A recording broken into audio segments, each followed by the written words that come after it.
I usually start the interview with easy questions to get them comfortable with what we're doing. My first question is usually some version of, so we'll start out with a tough one. Can you give me your name and where you're from? Or what do you do for a living? Or just anything that's simple. Hopefully it starts them talking.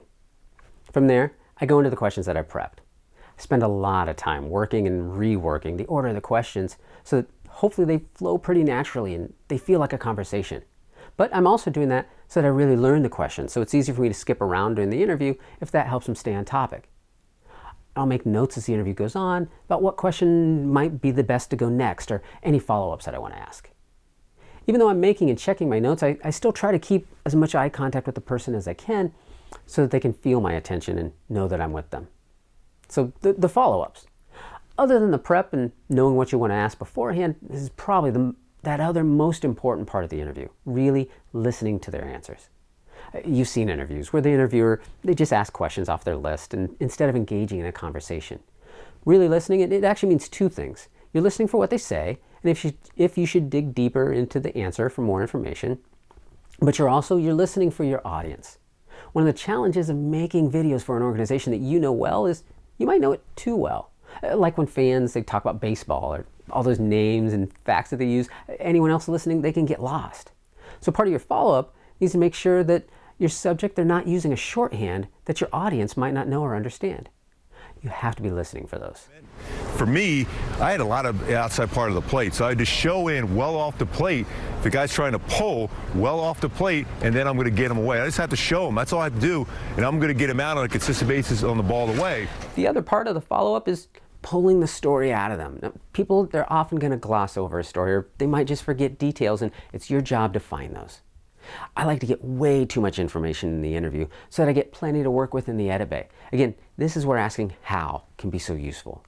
The event was great. I get an answer like that all the time, and it doesn't give me anything to work with, right?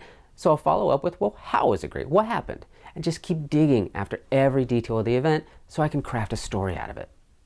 A good question to help with this is, what was the moment? Or describe the moment when, and then you ask them what it is that you want to talk about. So what was the moment you knew that this was going to work? Or tell me about the first person that this technique worked with. Or describe when you knew she was going to be okay. And that puts them in the mind to tell the story of the idea instead of the idea itself. Here's Ira Glass. He's the host of This American Life. He's talking about getting the story instead of the idea. Well, actually, his interviewer's talking about it. You'll hear how it goes. In your work, I think often what people will offer in response to a question is an idea or theoretical answer, sort of rhetorical answer. And your job as the guy who makes This American Life is to ask, okay, cool, that's great. What is the story of that answer?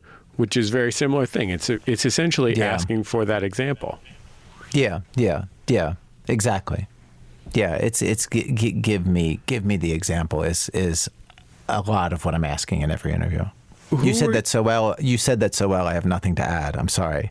The answer is worse than the question in this case. Well, because you summarized in your question every possible thing I could say. I have no example to offer you, Jesse Thorne. Well, here's the good news for you, Ira. That makes me a bad interviewer. Forgot to ask a question at the end of that. Sometimes you just have to dig after what the story is and not the generalization of it. One trick is to just keep asking until they give it to you. I'll ask them similar, often repetitive questions to get them to cover the same material twice, maybe more. And again, the follow-ups, they help me to fill in any gaps to make sure that everything is covered and I know I've got what I need to put the story together. From that same interview, here's Ira Glass again. He's talking about repeating questions. Do you ask people the same question over again when Oh my God, yes. Over and over and over and over again. Yes, it's completely key. Because often they don't hear it exactly the way you mean it. And I will ask a person the same question 4 or 5 times normally before they give me an answer that's the actual answer to the question. And yeah. You mean like when you say normally, you mean like that's your standard practice. Your expectation is that you're going to have to ask your questions 4 or 5 times. Not every question, but But certain big questions, yeah, you have to ask over and over before the person actually is with you on the question and gives you an answer. You have to pull this trick, which is convincing somebody that you're asking them a different question when you're actually asking them the same question. Because if you're asking them the same question, they're just like, I just answered that. I know that trick very well. But then the other trick to doing it is that sometimes you have to theorize what their answer might be. Like I find myself in a lot of interviews saying, well, is it more like this or is it like this? I can imagine it would be this way or this way. What is it? And then they're forced to like kind of go somewhere, to bat away one of your theories and to run at one of the others. Using silence. This is another one of those more powerful tools that you can use to get people to open up. No one likes silence. It's uncomfortable, especially when there's a camera and a mic set up. Clearly, people are supposed to be talking here, and it's super weird when they don't. Use that. Don't interrupt people unless it's absolutely necessary, but also don't immediately respond when they're finished speaking. Use that silence to let them feel just awkward enough, and a lot of times they'll start talking again. And you'll often be amazed at what they'll share. They'll tell you things they didn't plan on saying or things they forgot, often things that make the piece work. Here's a great example from a podcast called Planet Money. They're talking with a farmer about sharing the water supply with other farmers, and listen to the silence and how basic politeness would have most people interrupting. Take a listen. Would something like that work here if like everybody got together and agreed to use less? You mean as far as don't pump as much or something like that? Yeah. No, I don't see that. No, I don't see that. How come?